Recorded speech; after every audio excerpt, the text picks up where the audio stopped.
tiga kelompok ini mereka mengerjakan sholat, maka sholatnya itu tidak akan naik di atas mereka, walaupun cuma shibro, satu jengkal saja tidak naik. Maknanya apa? Sholatnya tidak diterima sama sekali. Bukan naik menghadap kepada Allah sholatnya, naik sejengkal di atas kepalanya saja tidak. Padahal mengerjakan sholat ini tiga kelompok ini, tapi sholatnya tidak diterima sama Allah Ta'ala.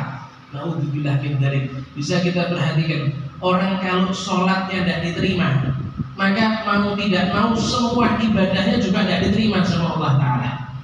Orang itu kalau sholatnya tidak diterima sama Allah Ta'ala, mau tidak mau sedekahnya, mau tidak mau puasanya, mau tidak mau zikrullahnya, mau tidak mau amalul bir, perbuatan baiknya, semuanya ditolak juga sama Allah Ta'ala. Sholat ini kan barometer diterima atau ditolaknya ibadah kita sama Allah Ta'ala. Tapi tiga golongan ini sholatnya tidak diterima sama Allah Ta'ala. Siapa tiga golongan yang celaka tersebut? Naudzubillah min dzalik. Nabi katakan rajulun, ya rajulun amma qauman wa hum lahu karihun, wa imra'atun batat wa zawjuha 'alaiha sakhit, wa akhwani mutasarimani. Nabi katakan tiga golongan tersebut. Yang pertama, ya, siapa itu yang pertama? Orang yang menjadi imam di dalam sholat, orang yang mengimami sholat suatu kaum, wahum lahu karihun, sedangkan para makmumnya itu benci sama dia. Ya, kelompok yang pertama yang sholatnya tidak diterima sama Allah Ta'ala, seseorang yang menjadi imam di dalam sholat bagi kaumnya. Dia menjadi imam di kampungnya, dia menjadi imam di desanya, dia menjadi imam ada di masjid di samping rumahnya. Wahum lahu karihun, sedangkan orang-orang yang menjadi makmumnya dia karihun, benci sama dia. Maka Pak Imam tadi itu sholatnya tidak diterima sama Allah Ta'ala. Ya. Loh, kenapa kok imam tersebut sholatnya tidak diterima sama Allah Ta'ala? Nah, perlu kita perhatikan dulu ini. Makmumnya benci kepada dia disebabkan karena orang ini adalah orang yang fasik. Ternyata imamnya itu orang yang ahli maksiat misalnya. Makmumnya ini rasa-rasa dalam hati, gendro jadi imam. Ya, ini sukanya mutus tali silaturahim kok malah dijadikan imam. Ini orang yang biadab kok malah dijadikan imam. Ini orang yang berandalan kok maju jadi imam. Malah itu sholatnya tidak diterima sama Allah Ta'ala. Imamnya itu tidak diterima sama Allah Ta'ala. Kenapa? Sebab karena para makmumnya bersaksi atas kejelekan si imam ini. Iya, hati-hati ini. Itu dikatakan antum syuhada'ullahi fil ardh. Ya, itu dikatakan kita semua ini, kita semua para manusia umatnya Rasulullah SAW, kita ini adalah saksi-saksinya Allah yang ada di dunia. Saksinya apa? Saksi atas perbuatan orang lain. Ya, maknanya orang itu kalau misalnya kita bersaksi ini orang-orang baik, maka orang tersebut yang kita saksikan atau yang kita bersaksi kalau dia orang yang baik, orang tersebut di hadapan Allah adalah orang yang baik karena kita bersaksi dia orang baik. Makanya penting persaksian baik, persaksian orang atas kebaikan kita itu perkara yang penting. Ya, coba perhatikan. Pernah di dalam suatu riwayat, ya, di dalam Sahih Bukhari itu ada satu riwayat. Nabi SAW beliau pernah suatu saat ketika sedang duduk dengan para sahabat, ketika itu ada jenazah dibopong. Ya, ketika itu ada jenazah dibopong lewat di hadapan Rasulullah SAW. Maka termasuk akhlak ketika jenazah lewat Nabi berdiri. Nah, ini kita diperintahkan kalau ada jenazah lewat kita berdiri, jangan duduk, berdiri. Ini yang diperintahkan sama Nabi dan ini yang dikerjakan sama Rasulullah SAW. Dan ketika jenazah dibopong Nabi berdiri. Setelah Nabi berdiri, Nabi dan para sahabat ketika itu mendengar. Ternyata orang yang bopong itu sambil menceritakan kebaikan. Jenazah itu orang baik. Yang bopong itu pada cerita, Masya Allah, ini jenazah ini orang soleh ini jenazah ini orang yang Masya Allah, orang yang baik. Orang-orang yang mengantarkan itu mereka bersaksi, athnau alaih, memuji kepada jenazah tersebut. Maka ketika Nabi beliau mendengar, Nabi komentar, wajibat, wajib kata Rasulullah. Para sahabat tidak paham maksudnya wajib itu apa. Maka subhanallah selang beberapa saat lewat jenazah yang kedua. Ketika jenazah yang kedua itu lewat dibopong sama sama keluarganya, sama kerabat-kerabatnya, maka ketika itu Nabi mendengar di antara orang yang membawa, di antara orang yang mengantarkan jenazah itu menceritakan kejelekannya. Ini jenazah ini ahli maksiat. Ini jenazah ini tidak pernah sholat. Ini jenazah ini orang ahli maksiat. Ini jenazah ini orang yang jelek. Orang-orang bersaksi, orang-orang menceritakan kejelekannya, mencaci ini jenazah. Maka Nabi ketika dengar itu persaksian atau orang-orang menceritakan jelek, Nabi komentar, wajibat, wajib kata Rasulullah. Maka ketika itu Nabi menjelaskan jenazah yang pertama, karena orang-orang bersaksi kalau dia orang yang baik, wajibat alaihi jannah, maka maksudnya wajib untuk masuk ke dalam surga.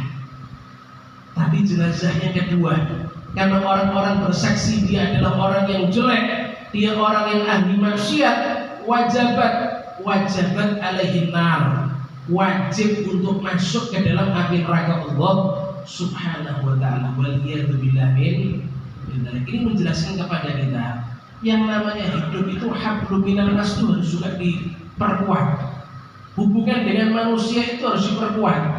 Jangan cuma kita ini ahli ibadah tapi antar sesama bermasalah. Jangan sampai kita ini orang yang ahli ibadah tapi subhanallah suka fitnah juga kepada orang. Kita orang yang ahli ibadah tapi suka ngadu domba antar orang muslim. Hati-hati ini. Hablum minan nas juga perlu dijaga. Kenapa? Sebab karena manusia itu adalah saksinya Allah Ta'ala atas perbuatan kita. Kalau orang bersaksi kita ini orang baik, maka kita ini di hadapan Allah adalah orang baik. Tapi kalau orang-orang bersaksi kita orang yang jelek, waliyadzubillah min dzalik, maka di hadapan Allah kita ini tergolong orang yang jelek. Makanya Nabi katakan seorang imam yang mengimami suatu kaumnya di dalam sholat, sedangkan para makmum benci kepada dia karena dia orang yang ahli maksiat, maka imam tersebut sholatnya tidak diterima oleh Allah subhanahu wa ta'ala. Waliyadzubillah min. Kira-kira kalau sudah sholat tidak diterima, celaka apa batal nih? Celaka apa batal nih? Semua ibadahnya tidak diterima sama Allah Ta'ala. Na'udzubillah min. Ini kelompok yang keberapa ini?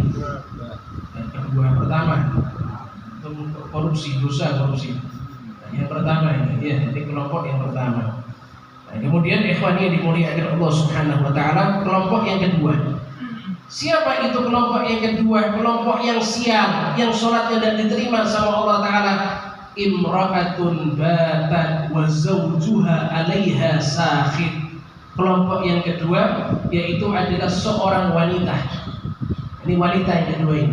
Seorang wanita yang dia tidur ada di malam hari, sedangkan suaminya marah sama dia. Seorang wanita ketika tidur ada di malam hari, sedangkan suaminya itu marah kepada dia, maka si perempuan, si istri itu sholatnya tidak diterima sama Allah Ta'ala. Kenapa? Karena suaminya marah kepada dia. Waliyadzubillah min dzalik. Yang namanya menjadi seorang istri itu wajib untuk taat kepada suami. Bila mana ada seorang istri itu dia tidak taat kepada suami, sehingga suaminya itu marah, maka celaka ini perempuan. Hati-hati. Bahkan dikatakan di dalam suatu riwayat, kalau saya itu diperbolehkan sama Allah Ta'ala untuk memerintah seorang makhluk sujud kepada makhluk yang lain, kalau andai kata diperbolehkan sama Allah Ta'ala, niscaya aku Nabi akan memerintah istri sujud kepada suami. Ya, Nabi tidak katakan anak sujud kepada orang tua, tidak, tapi istri sujud kepada suami. Ini menjelaskan haknya suami yang wajib dikerjakan sama istri itu sangatlah besar sekali. Ya, tapi karena tidak diperintahkan, tidak diizinkan sama Allah Ta'ala makhluk sujud kepada makhluk, maka Nabi SAW tidak mungkin memerintah seperti itu. Nah, tapi ini menjelaskan kepada kita haknya suami itu sangatlah besar yang wajib dikerjakan sama istri. Sampai kalau si istrinya nggak taat kepada suami, suaminya marah, istrinya tidur, maka tidak diterima sholatnya oleh Allah Subhanahu wa ta'ala. Tapi dengan catatan, seorang istri itu wajib taat kepada suami bila mana taatnya itu bukan perbuatan yang maksiat kepada Allah Ta'ala. Tapi kalau misalnya suami istri taat kepada suami di dalam perbuatan maksiat kepada Allah Ta'ala, ini malah justru dosa besar. Contoh misalnya, suami bilang, istriku, karena sekarang saya sudah jadi suamimu, saya perintahkan kamu mulai sekarang buka jilbab. Saya lihat kamu tuh suka pakai kudung. Ya, saya kepingin kamu nggak pakai kudung, buka jilbab. Boleh apa enggak ini? Boleh apa enggak ini? Ya boleh, kok enggak boleh kenapa? Buka jilbab di kamar maksudnya. Di kamar pakai cadar ya podoe. Iya. Nah, maksudnya enggak, ini cuma gurau saja ini. Ini si suami merintahkan buka jilbab walaupun di luar rumah, walaupun di hadapan laki-laki yang tidak halal, yang bukan mahram sama dia. Kira-kira si istri taat apa tidak? Tidak boleh taat. Kalau istri taat malah dimurkai sama Allah Ta'ala. Istri wajib membangkang, tidak patuh kepada suami karena ini kan perintahnya maksiat. Loh kan nanti kalau suami marah, tidur di malam hari, sholat saya tidak diterima sama Allah Ta'ala. Ya benar, itu kalau tidak taat di dalam perbuatan yang halal. Tapi kalau taat di dalam perbuatan yang haram, ya waliyadzubillah min dzalik, tidak boleh taat itu istri itu. Tuh lihat istrinya Fir'aun. Ya, siapa istrinya Fir'aun? Siapa? Fir'aun. Ya. Istrinya Fir'aun itu namanya siapa? Sayyidah Asiyah. Sayyidah Asiyah itu diperintahkan sama Fir'aun berkali-kali untuk menyembah Fir'aun, tapi tidak pernah sekalipun Siti Asiyah itu menyembah kepada Fir'aun. Kenapa? Karena perintahnya untuk membangkang kepada Allah Ta'ala, tidak boleh taat. Suami bilang, istriku mulai sekarang tidak usah sholat, tak perhatikan sholat duhur, sholat asar, mulai sekarang tidak usah sholat. Awas kalau kamu sholat, wajib taat atau tidak ini? Tidak boleh taat ini, dosa ini kalau taat ini. Nah, iya. Seorang istri kalau dia tidur di malam hari dalam keadaan suaminya murka, itu sholatnya tidak diterima bila mana istrinya tidak taat kepada suami di dalam perbuatan yang halal. Contoh lain, suami bilang, istriku tolong buatkan kopi. Nah, ya, tolong buatkan kopi. Wajib patuh apa enggak ini? Wajib atau ubah? Kopi ini wajib atau mubah? Wajib patuh buatkan kopi. Ya, tapi kalau suruh buatkan ciu misalnya, tidak boleh ini. Ya, tapi kalau perintahkan buat kopi wajib hukumnya. Kenapa suaminya? Kopi ini kan perkara yang mubah. Tapi karena suami yang memerintahkan, maka menjadi wajib. Istrinya tidak membuat, bahkan marah suaminya, sholatnya tidak diterima sama Allah Ta'ala. Waliyadzubillah min. Cuma jadi suami itu harus bijaksana. Ya, bukan mentang-mentang kalau suami marah sholatnya istri tidak diterima sama Allah Ta'ala. Kira-kira mau tidak kita punya istri, kita masuk surga tapi istri kita masuk neraka? Mau apa enggak ini? Ya, kita sebagai suami masuk dalam surga tapi istrinya masuk neraka jahanam. Nah ini kalau mau suami macam apa ini? Ya, ini kalau mau suami macam apa? Jadi seorang suami bijaksana, jangan gampang marah. Kadang-kala yang namanya istri kan juga manusia, dia bisa berbuat salah. Kadang-kala haknya suami tidak dikerjakan, atau istri dia teledor di dalam haknya suami. Tasabuh, kasih maklum saja sudah. Ya, kenapa sebabnya? Kalau kita marah, kita emosi, itu malah menjadikan celaka bagi si perempuan ini. Ya, yang terbaik kalau misalnya kita punya istri tidak mengerjakan haknya kita, jangan kita marah, tapi kita didik. Kita nasihati dia, kita didik dia dengan cara yang lembut, dengan penuh kasih sayang. ini adalah akhlaknya Rasulullah Shallallahu Alaihi Wasallam, dan ini akhlaknya orang-orang yang soleh. Dikatakan seperti itu. Ini kelompok yang kedua yang celaka, yaitu seorang istri bila mana dia tidur di malam hari dalam keadaan suami yang murka. Kelompok yang ketiga, ya, Nabi katakan kelompok yang ketiga yang sholatnya tidak diterima sama Allah Ta'ala, akhwani mutasalimani, dua orang yang saling bersaudara. Ya, dua orang yang saling bersaudara. Saudara di sini mau ada hubungan famili, kakak beradik, atau sepupu dengan sepupu yang lain, atau saudara yang diikat dengan keislaman. Ya, atau saudara yang diikat dengan Islam, dengan agama Islam. Bahkan persaudaraan yang diikat dengan agama Islam itu lebih kuat dari saudara hubungan famili. Buktinya apa? Nanti kalau misalnya munkar nakir tanya di dalam kubur, man ikhwanuka, siapa saudara kamu? Apa yang kita jawab? Al-muslimuna wal muslimat. Kan gitu kan? Kalau misalnya ada orang ditanya munkar nakir, man ikhwanuka, dia jawab bejo misalnya. Kebetulan sepupunya namanya bejo. Ini ditampilin sama malaikat ini. Iya. Nah, benar bejo ini kan saudaranya dia. Tapi yang dimaksud saudara itu yang ada hubungan dengan apa ya? Islam. Iya. Makanya yang Nabi katakan dua orang yang bersaudara itu bukan saudara hubungan famili saja, tapi juga hubungan antar sesama muslim. Mutasarimani, yang kedua saudara tersebut saling memutus hubungan. Mutasarimani ay mutahajirani, yang saling apa ini? Memutus hubungan, tidak saling tegur sapa ketika berjumpa. Ketika lewat diajak salaman, apa ini?